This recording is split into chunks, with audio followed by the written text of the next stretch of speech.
today's stock trading, stuff like that. So we focus on the long term for customers.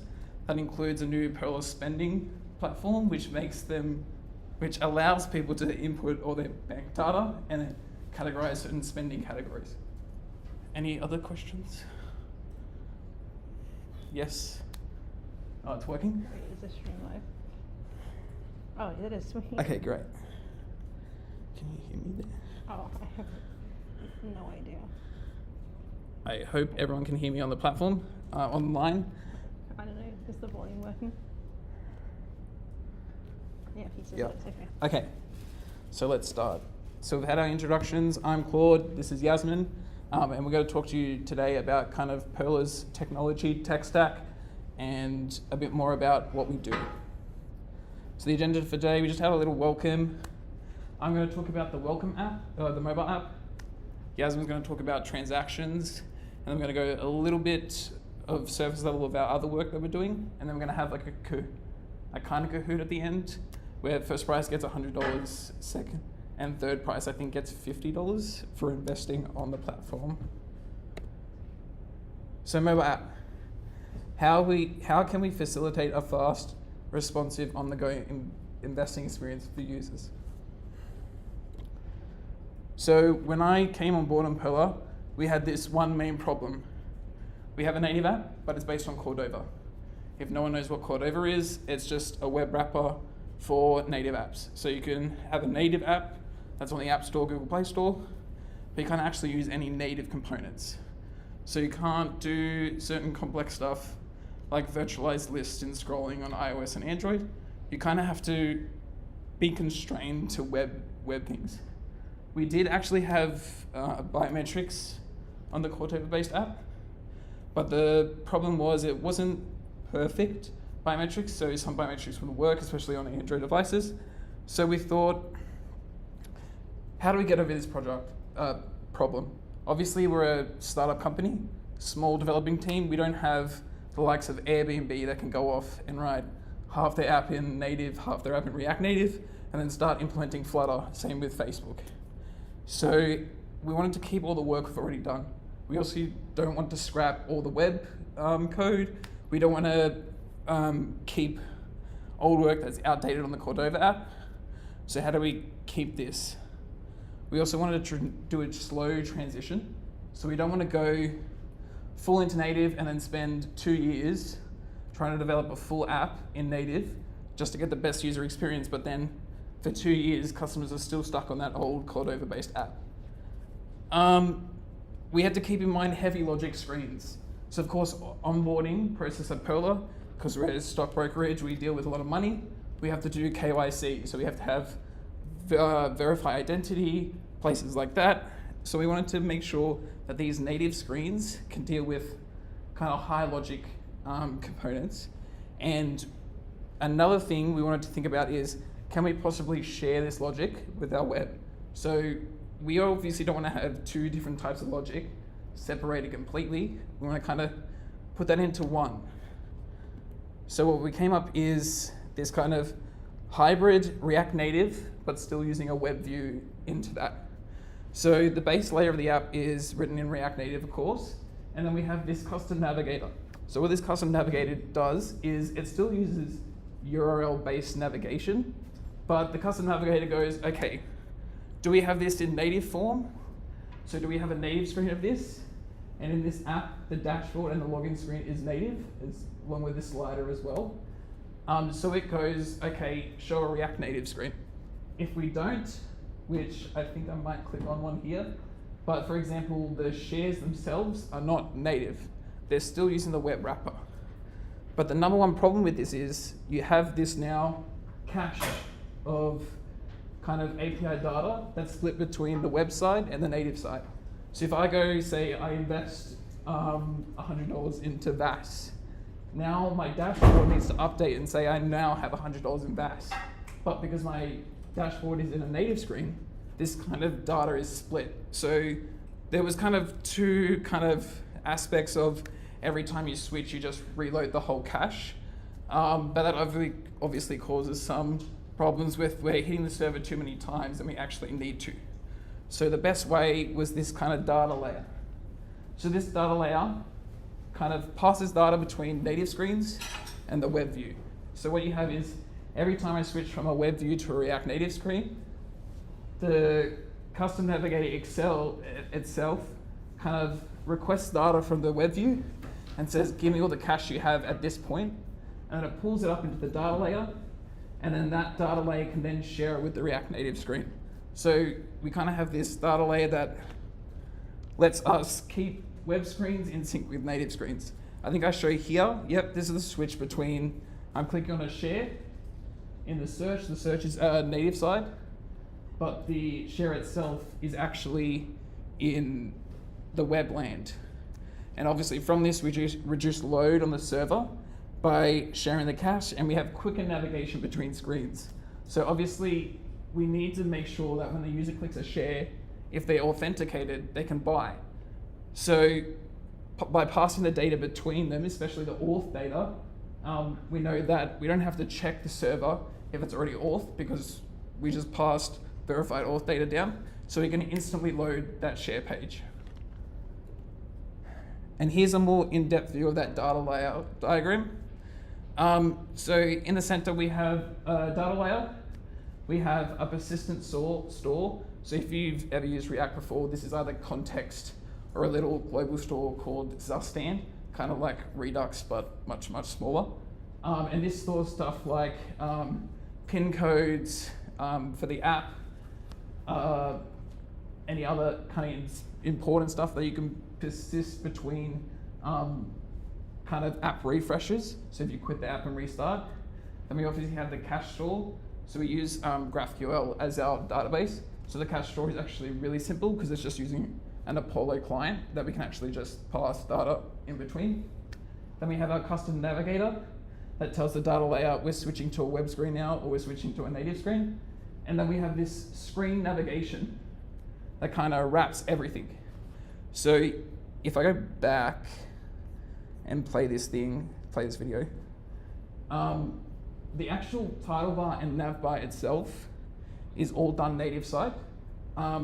So the web view tells us when we actually need this title bar and nav bar in view. So on the share page themselves, they don't actually render anything. It's just the full page of the share. But on the dashboard, the shares, a few explore pages, we actually render the native one instead of using the website nav bar. So that's kind of why we wrap both views in this screen navigation. Obviously with React Native, we now get to do cool stuff like over-the-air updates. So we use code push, Expo updates we also use for our kids app, but this allows us to push JavaScript bundles without having to go through the App Store and saying, Google, Apple, please review us. You know, some of them take up to a week to review your app. So you could be waiting a week to get an update, but with code push, we can push a JavaScript bundle and that will instantly get an update within 30 minutes of then launching the app. Obviously, it also allows us to have staging environments. So we can have people who have the production app, but then if they have a special account with Perla, then they can enable a staging environment to get updates quicker, or for developers to actually test their app in production. That includes secret updates or platform-specific updates. So we can do updates just to iOS if there's only an iOS bug, or if there's an Android bug, we can just do an Android update. And then native components. So I'm not going to go too depth into this. Obviously, we can now use iOS and Android native components. The most important one being scrolling. So with web, we noticed a lot of people accidentally touched certain components on the web because the native scroller wasn't used. So it wasn't detecting I'm already scrolling, so it would trigger on-click events. With the native scroller, there's no accidental touches. We can ship, for example, on this, the graph JavaScript kind of JavaScript code to draw the graph. We can put that on the UI thread instead of putting it all on the main thread and then reducing that kind of compute time to actually load the dashboard. And then another cool thing we can do is share code. So this is an example of a small component. If you know what React, you kind of know what this does. The new check query is kind of an Apollo function that kind of checks, am I loading the component or have I got the data? So this component is used both in the web side and the native side. One file, everything's run from this one file, so there's no need to double up on components. We can kind of start reducing our code base to these shared components that can be rendered both on the web side and the native side. The native side renders everything in native text components. I think that's it for me. Thanks, Claude. Okay, so another way that we're using technology to make investing easier is through our recent transactions refresh. We want to make it easier for our users to understand their investment history, and so we essentially asked, how can we provide users with fast and simple access to their transaction and investment history? This transactions refresh has included some upgrades on both the front end and the back end. One of the updates to the front end is the improvements to the transaction cards. So on the left here, we have the previous version of our transactions page. Basically, we show a card for each transaction with some information, including the description, the date, the amount, and a representative icon. For pending items, we also show the expected completion date, and for completed items, we also show the transaction ID. So this refresh included updating the card to have a cleaner look, to be in line with some of the other updates across our platform. So that included removing the border from these cards, and also a few other minor adjustments to the appearance. We also removed some of the unnecessary details, including the transaction ID and the expected date of completion. This basically has the benefit of reducing information overload for the user, especially when you're viewing multiple transactions on the same page. We also combined the separate pending and complete sections into just one section, and we now show the status of transactions using a colored tag. So that just allows users to be able to see their transaction statuses at a glance. So by clicking on one of these cards, a user can then access their transaction details specific to that transaction on the new transaction details page. So this page basically shows the main information about the transaction in this top section up here. So that would include the total, the status as indicated by this description and the relevant icon. It's also indicated by this accent color. In this case, we have a pending transaction, so the color is orange. And we additionally show in the bottom left-hand side, we show additional details for the transaction, depending on the transaction type. And in the bottom right, we show the historical timeline. So some of the stuff that we removed from those transaction cards, we can now see on this page instead. You can see that the transaction ID has simply moved onto this new page here, and the expected completion date is down here. So the main benefit of us creating a new page like this is that it allows us to link to certain transaction pages directly via a URL of this form with the transaction type and the transaction ID. This allows our team to provide users with direct links to specific transactions, and we can also link to these transactions from elsewhere on our site where appropriate. Another benefit of these new transaction pages is that it allows us to create a standardized page style for all of our different transaction types across our platform. So originally, some of our transactions used to use this modal style transaction, and the new page, So originally, our pages used to use this modal for most of our transaction types, with the exception of our order page, which used this, it had its own page. So by having a new transaction page, we're able to standardize this by every single transaction having their own page. As you can see as well, the order page here, it has a side-by-side comparison here. You can see that the style of this page matches the pages that we've seen so far. So like this orange page before. The difference here is that this one's green because the transaction has been completed. Okay, so this design is generally considered more fun and appealing than the original modal was and the original page. The status of the transaction is now clearly visible at a glance, and it's now indicated in a more engaging manner with this accent color and an appropriate illustration. So in general, this update basically provides our users with easier access to their transaction details. Okay, so from a technical perspective though, some of the more interesting updates of this transaction refresh are on the back end. Originally, the transactions page used to have a query where it would grab all of a user's transactions in one go. This was a perfectly fine solution while we didn't have many customers with a large number of transactions, but we are starting to see more users with quite a lot of transactions now, and so the page is starting to load quite slowly for these users. We wanted to fix that by turning it into a paginated query. What that basically means is we only grab, for example, 20 transactions at a time for each user. The benefit here is that it reduces the initial page load for customers, and that means that the user doesn't have to wait that long to be able to see some content. So then, to get more content, the user just simply has to scroll down, and the query is called again. This is pretty familiar for most users. Many apps and websites have some form of infinite scroll with paginated loading, and it's also generally better for most users to have multiple smaller load times rather than one large load time at the start. So our previous page also used to completely fulfill the sorting, the filtering, and the processing on the front end, and that was because it had all of the access to all of the transactions. So to go to a paginated query, all of that logic would also have to be moved over to the backend, specifically on the server. There is some benefit to doing this anyway, as doing this sort of processing on the server is generally faster. So it was a good idea, generally for us to bring all of that information over onto the backend. So in order to make this backend paginated query, there's a few things that we have to understand first. So one of those things is that we use a database object relational mapping system called typeORM, or typeORM, which allows us to map an entity or a class in our code base with a table in our database. So what that means is when we query a table, we're able to immediately get that information in an entity or class of that type in our code base. And that means that we can easily access the class's attributes. We can also additionally create methods and static methods attached to those classes. So if we need to do a special query though, where we want to get specific information from the database, we can still do that.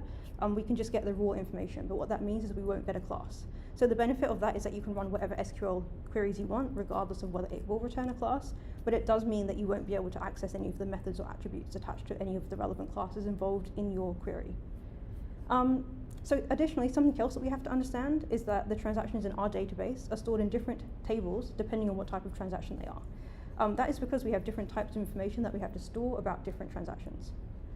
So in order to make a paginated query, we need to be able to query all of those tables at once, so that we can order them by the date and then filter it by whatever filters the customer has chosen, all within one query. If we instead try to filter and sort them after we queried all of the transactions from all of the tables, we'd still basically be running into the same problem of that we're not really doing a paginated query, so it will still be slower. So we can solve this by using a union query to query all of the tables together into one query with all of the associated filters applied. typeORM doesn't currently have an inbuilt union function, so here is a simple implementation I've put together to allow us to run union queries within our code base. So this isn't the exact code. I've simplified some things for the purposes of this presentation, but essentially we take a list of queries here, and then we reduce them in this function using this convert union query function, which I specified below. And so that function essentially takes in two queries, the current query and the new query, and essentially it just returns those two SQL strings with the word union, like the union operator in between them. So it's basically just string manipulation. And it also returns the associated parameters for the SQL query. It's a requirement of typeORM. So once the queries have been reduced into basically one long SQL statement, we can then add this query option string to the SQL statement. That's essentially where you can add any, like an overall order by or limit offset to your query, and that would be applied to the entire query. So that query is then run through the SQL connection, and raw SQL results are returned. So we can basically use this union query to get a user's transactions. So here's a look at our overall get transactions function. I've just grayed out some of the stuff we haven't looked at yet. So over here, I've defined a query option string, basically just an order by clause, and then we're calling the union query with a list of queries and the query option string that we just defined. So to be able to run that, we first of all need to generate that list of queries. So we can do that in a separate function that we specify. I've called it here the build transactions query.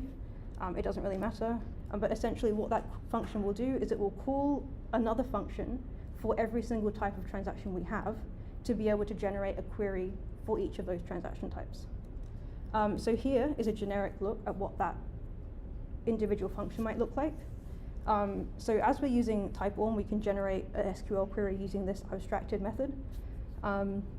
So an interesting thing about union queries, like one of the limitations of them, is that the same number and type of columns must be queried across every single table. And also every single query that you're doing has to have the same column names. So what you can see here is that we're selecting ID. ID has the same name across all of our tables. But for the time column in this particular table, we're using a column alias to rename it as datetime, and that allows us to have a standard column name across all of our queries. We're also querying just a string representation of the table type that we're in.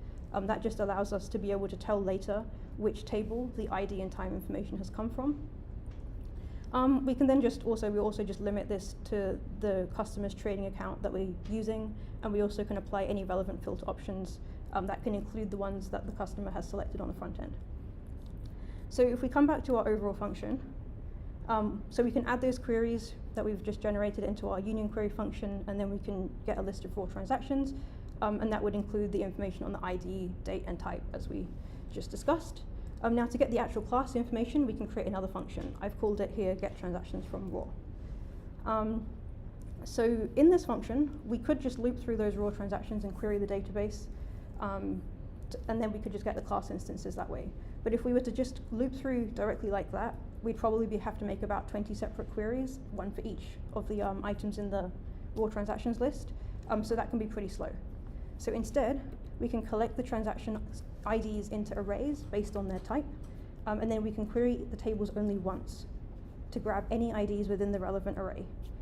So here, this is basically just the object structure that we're working to build here is just basically a string key representation of the type, and then a list of an array of relevant IDs. So basically, that's just essentially just what the code above is doing. So then we can check if the transaction type exists in that collected object, and if it does exist in that collected object, we can query the database to find all of the transactions that appear within that array. So that basically means we'll have a maximum of 8 queries to run because we have 8 different transaction types as opposed to 20. And in most cases, the actual number of queries will be closer to 4, as not all users will have every single type of transaction within a set of 20.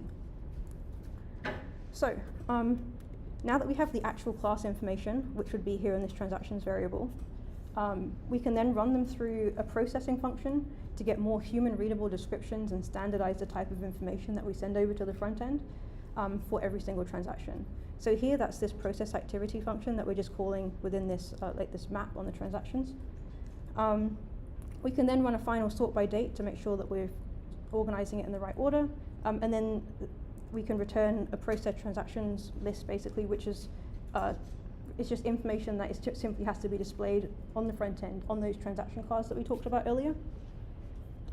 Okay, so another update on the back end is that we have created an experimental transaction statement. Since the logic associated with transactions is now on the back end, we can reuse those functions to generate information for transaction statements on the server. As a team, we're pretty familiar with web development, so a good solution for us is to develop a HTML template to generate the PDF from. So this is a look at what it looks like. We've essentially built a HTML document which displays correctly at A4 size, and then we've used a templating engine called Handlebars to add replaceable sections as indicated with these double braces. So what that means is when we compile the template with the data that we've generated from the get transactions function we discussed earlier, the fields in these braces are replaced by the matching data. Okay, so then we can then use Puppeteer, which is an API to control Chrome. We use it to run a headless version of Chromium, which basically means we can run it without a graphical user interface. And then we can effectively print the page to PDF. We can then host this file for the user to download. Handling the PDF generation this way allows us to easily construct transaction statements on the fly. So this is a solution that works for us for now as a startup.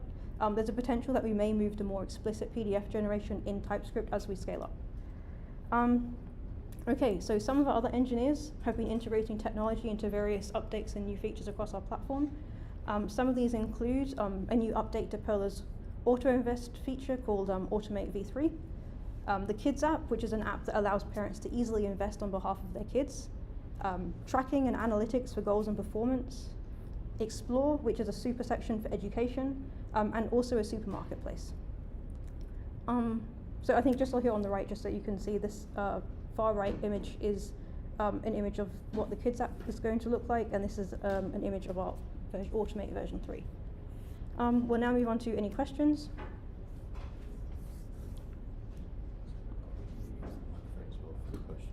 Just because Yeah, so if anyone has any questions, please feel free to raise your hands up and they'll ask you questions. Hands up, anyone who hasn't signed in with the attendance form yet? Few, yeah? Okay, I'll come around and pass the attendance form. Yeah. I think if you re-present it, it's on the slide as well. Yeah, if you just. Yeah. Microphone's on. So any questions for anyone? Do you want to take the microphone?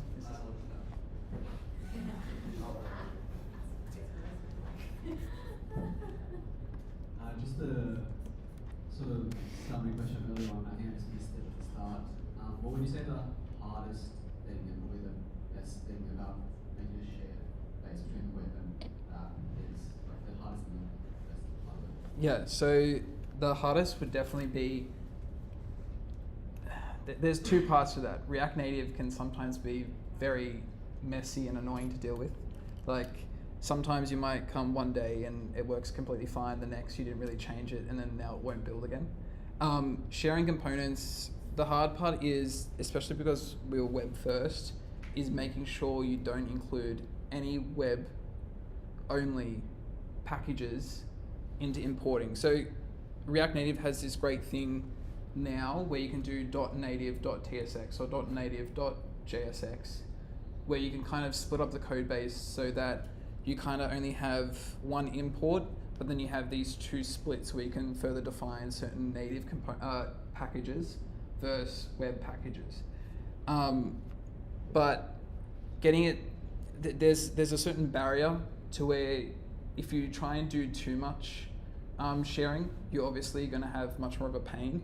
But then if you do too little, you're also going to have a pain of not showing enough logic.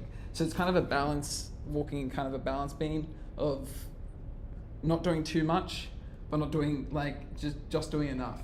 One of the good things with us, we've had with web, these privative components. So it's kind of like Rebase and Chakara UI, where we kind of have these Perla components built. So the good thing with that is we can directly go to those levels of the raw components and go ptext.native.tsx.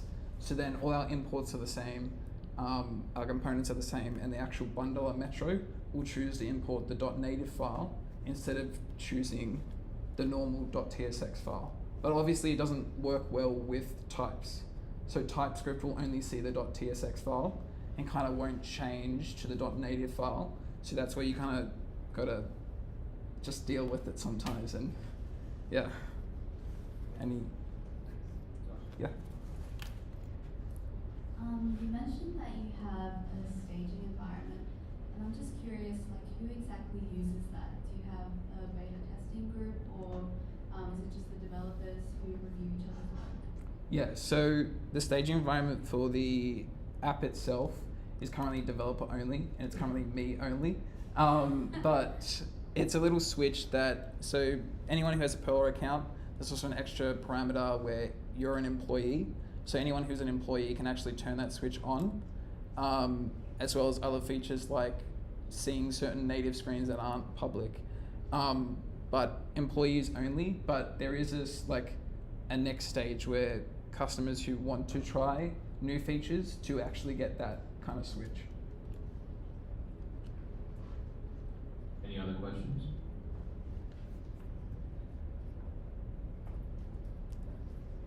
I guess we'll go on to the Yeah. quiz. Do you want to go on yours? It's going to Yeah. allow your live stream. I tested it out. So I just start that. Yeah, and if you hit instructure paste. Do you want to use the microphone at all? And then show leaderboard. Yeah, that's fine. So we'll make them turn that one off. We'll tell them to use their Z IDs. Okay. Yeah, I don't know what that is, but that's the student ID. okay. You don't need any help, right? You're fine. I think we're good, yeah. So if anyone wants to join the quiz, these are the details. First prize gets $100 again to invest. Second and third gets $50 to invest. So Yeah, and if you join with your Z ID, then we'll be able to identify you. yes.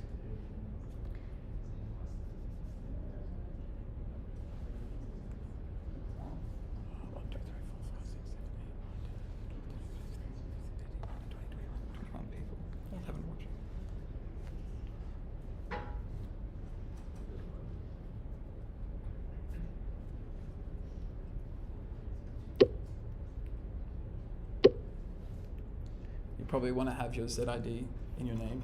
Otherwise, we don't know if you won.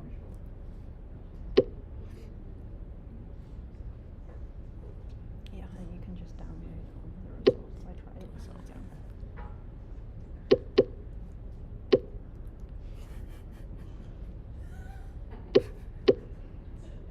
There's about 21 people in the room and 11 or 12 people online. Yeah, I'll just So, give them, 5 minutes or so. yeah. Probably 2:45 start. Yeah. Well, this lags. Like.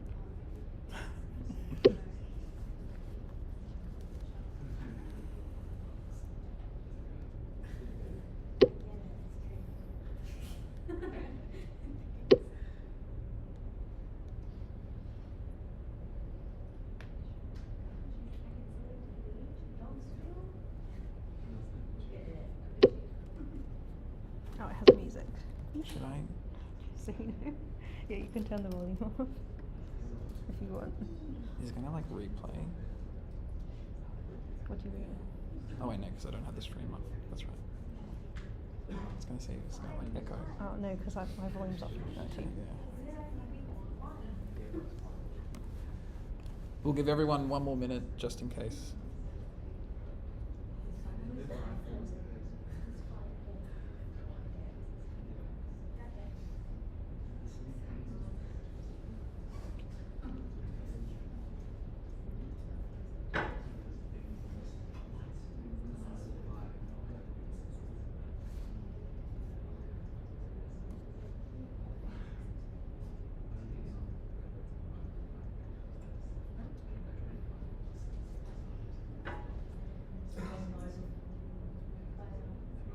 Okay, we're gonna start.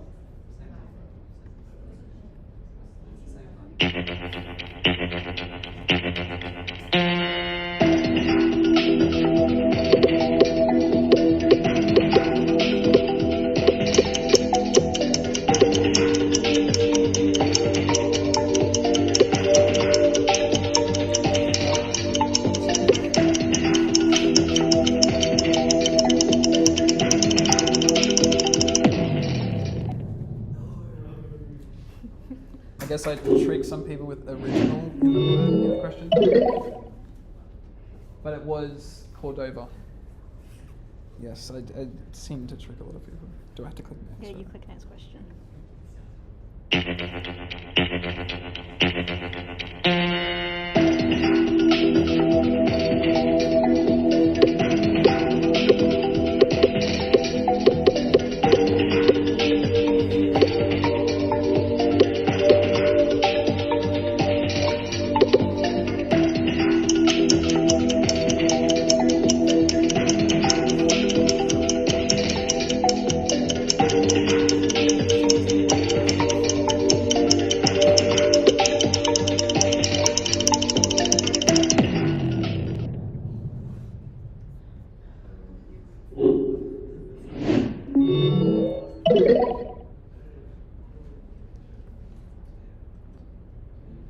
Yeah, so the main reason was we didn't want to throw out all the web screens we already developed.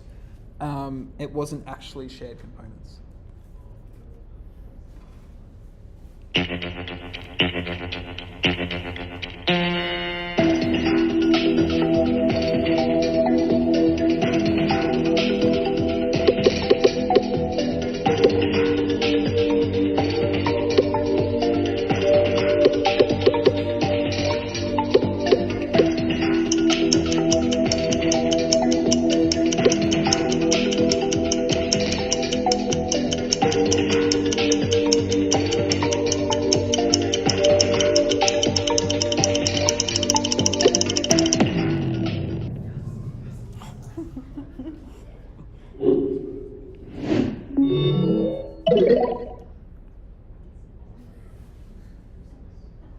Yes, so the main reason was React Native because we use React.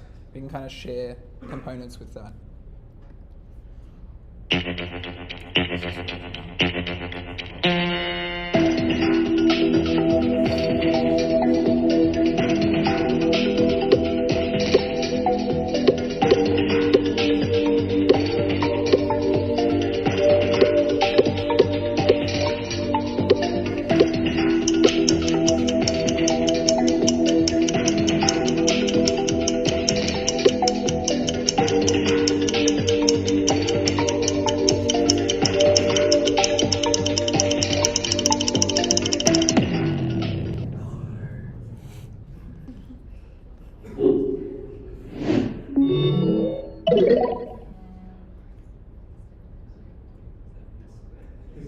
Yes, so it's to keep the web screens obviously in sync with native screens. This is you now. Yeah.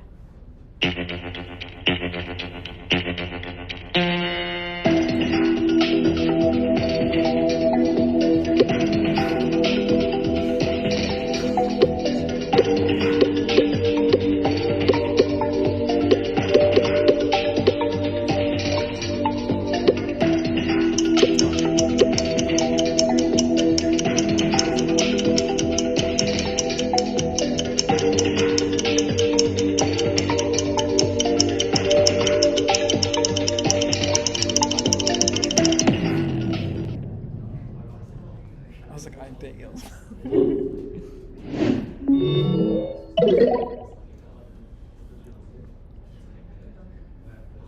Yeah, that's right. So we removed all three of the other ones. We removed the ID and the estimated completion date over to the transaction details page, and we just removed the border. The icon stayed the same.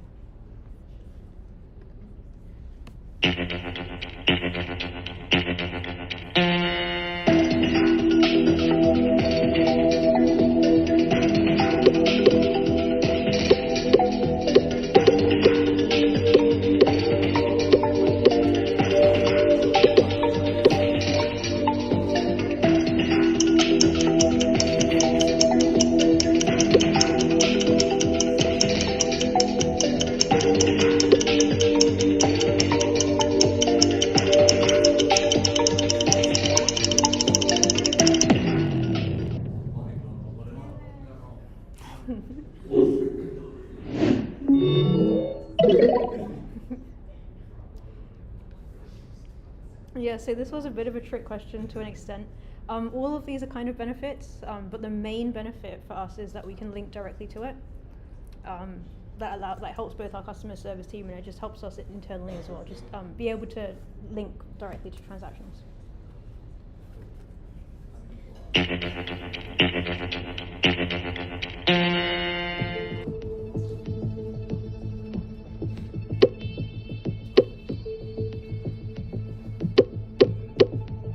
Why is it on this one? Because you have to type it in. Oh, it's like a free tab. Yeah. Oh, is it capture sensitive? No. No. It's case insensitive. Oh, okay. And it also is just it contains, as long as it contains the word spelled rightly. Spelled correctly. I was also going to put like a couple misspellings, and I was like, no, they have to spell it right. It's not that hard.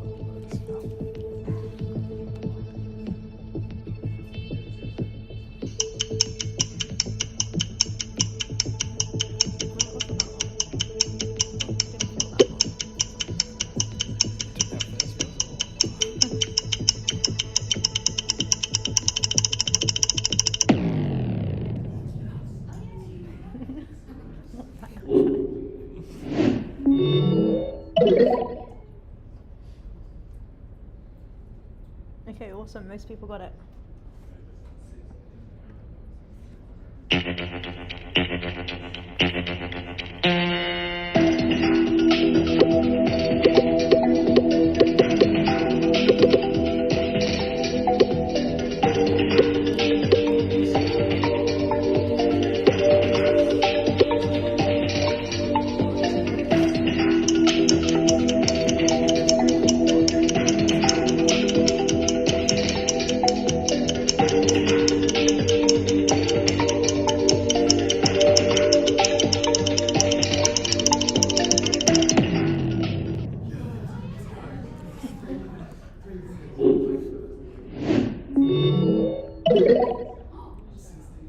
No. We're on the same. Do you want to say anything or no?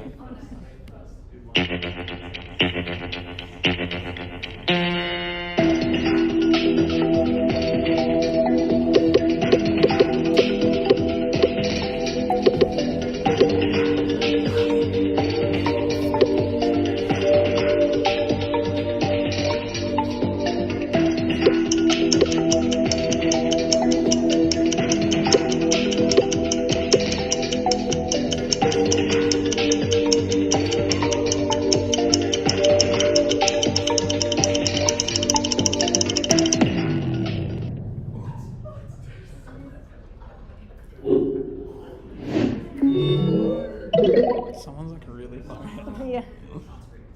Amazing. Let's move one That's around. it, right? Yeah. What happens when I click next? It just shows you to yes. Yeah, just click yes. It gives you the top view for. You can screenshot it from and also download. I don't know how to screenshot on a Mac. Congrats to those people. I don't know who they are since they're not in numbers. Yeah, so you can download it. I don't. No, don't. That's email parents as well. Oh. I think download results. I'll probably turn off